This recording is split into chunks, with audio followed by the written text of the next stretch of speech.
নমস্কার বন্ধুরা, আশাদের খোঁজে রান্নাঘরে আপনাদের স্বাগত জানাই। আজ রবিবার, ছুটির দিন। ছুটির দিনে প্রত্যেকেরই কম বেশি জলখাবারটা সকালে একটু অন্যরকম হয়। আমিও আজকে অনেক দিনের পুরনো আমার ঠাকুমার হাতের একটা রেসিপি আপনাদের দেখাবো। খাবারটার নাম হচ্ছে দইল্লা। এই খাবারটার নাম অবশ্য ঠাকুমার দেয়া, তা আমি সেই নামটাই বললাম আপনাদের। আমি সেই রেসিপিটা আজকে আপনাদের দেখাবো। ঠাকুমা খুব অল্প বয়সে বিধবা হয়েছিলেন। উনি একদম নিরামিষ খেতেন, সেদ্ধ চালের ভাত খেতেন না, আতপ চাল খেতেন, আমাদের মতো এই লবণ খেতেন না, সন্ধক লবণ খেতেন।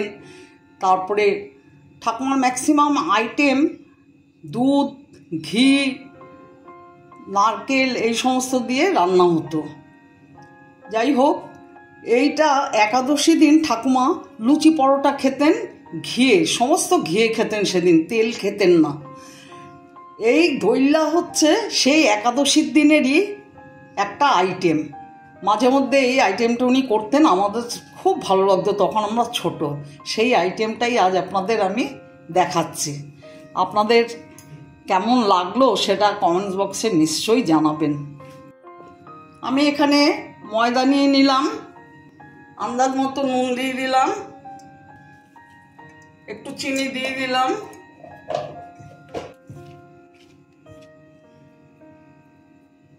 রিফাইন অয়েল দিয়ে দিলাম,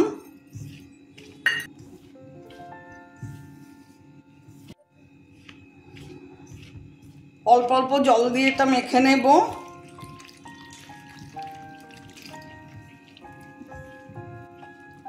ময়দাটা মাখা হয়ে গেছে, ঢেকে রাখছি।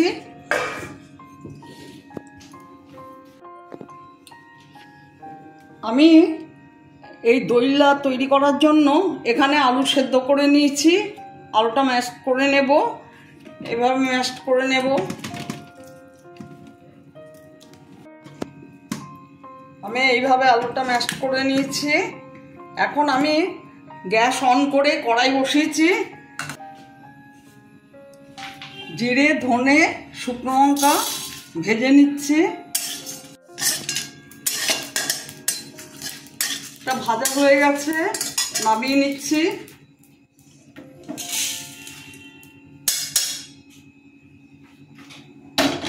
রিফাইন অয়েল দিয়ে করছি।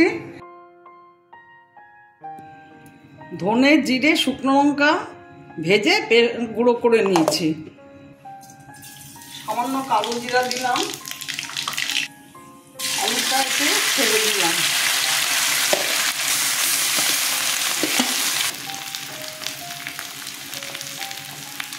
স্বাদ মতো নুন দিয়ে দিলাম, স্বাদ মতো মিষ্টি দিয়ে দিলাম,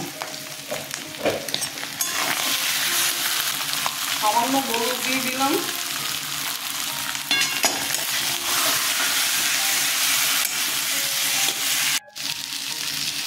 কাঁচা লঙ্কা দিয়ে দিলাম কুচিয়ে, আর ধনে পাতা দিয়ে দিলাম।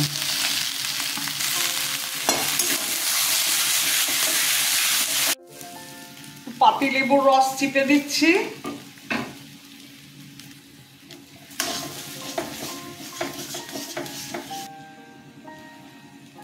এক চামচ গরম মশলার গুঁড়ো দিয়ে দিচ্ছি।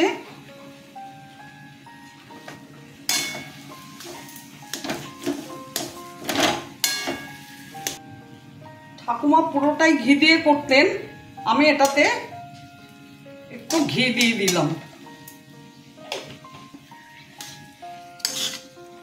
আমার এটা তৈরি হয়ে গেছে, এটা নামিয়ে নেব। নামাবার আগে ধনে, জিরে, শুকনো লঙ্কা পেস্ট করেছিলাম, গুঁড়োটা দিয়ে দিচ্ছি।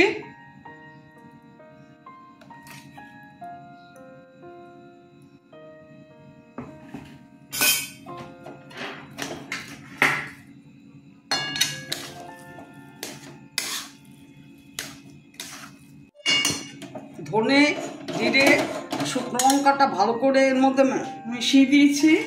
এবার নামিয়ে নিচ্ছি।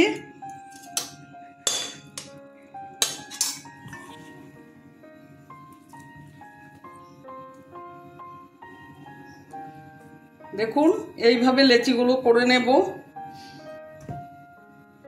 লেচিগুলো করে নিয়েছি।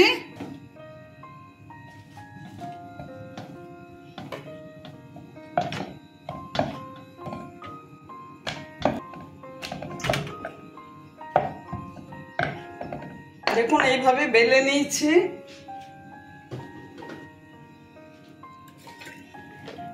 এবার এই আলুর তরকারিটা এতে দিয়ে দেব।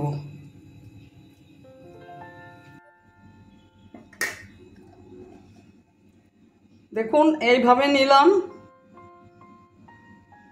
নিয়ে এইভাবে এটাকে মুড়িয়ে নেব।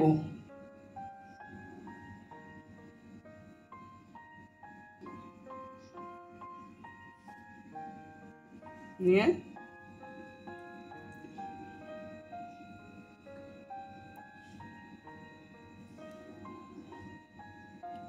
জল দিয়ে এখানটায় আটকে দিলাম। জলটায় সামান্য নুন দিয়ে দেব।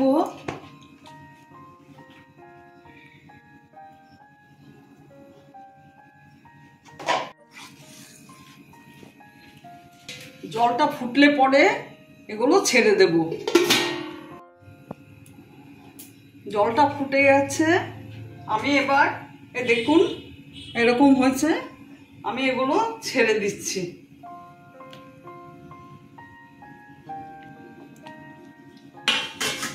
ঢেকে দিচ্ছি।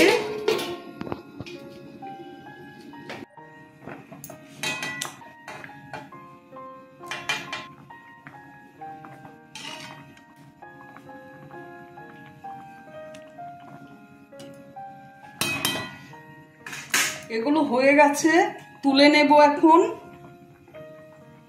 মিনিট 10 এগুলো সেদ্ধ হতে সময় নিয়েছে। তুলে নিচ্ছি। দেখুন আমার সবগুলো সেদ্ধ হয়ে গেছে। আমি আপনাদের ভেজে দেখাচ্ছি দুটো। এগুলো কিন্তু আপনারা না ভেজেও খেতে পারেন, না ভেজেও খেলে কিন্তু খুব ভালো লাগে। আমি প্রথমেই বলেছি ঠাকুমা সব কিছু ঘি দিয়ে তৈরি করতেন, আমি সমস্ত রিফাইন অয়েল দিয়ে করছি, শুধু আলুর তরকারিটা একটু ঘি দিয়েছি। তেল গরম হয়ে গেছে,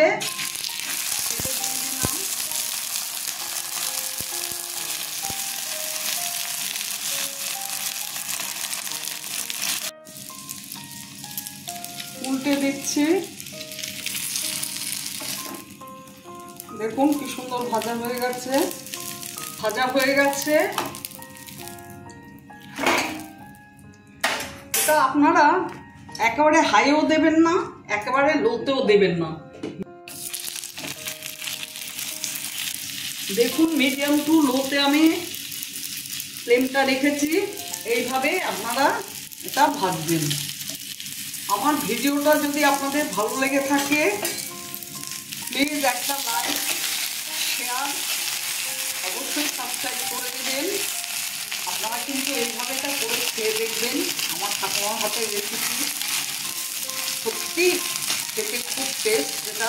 তবে উনি তো একদম পুরো ঘিয়ে করতেন, ঘিতে আমি সবটা করলাম না, কারণ সমস্তটা ঘিতে করলে ঠিক আমার সহ্য হয় না। যাই হোক আপনারা ইচ্ছে করলে সমস্তটা ঘি দিয়েও ভাজতে পারেন, ঘি দিয়ে করতে পারেন, আবার রিফাইন অয়েলেও করতে পারেন। দেখুন আমার ভাজা হয়ে গেছে, অফ করে দিলাম গ্যাস, নামিয়ে নিচ্ছি।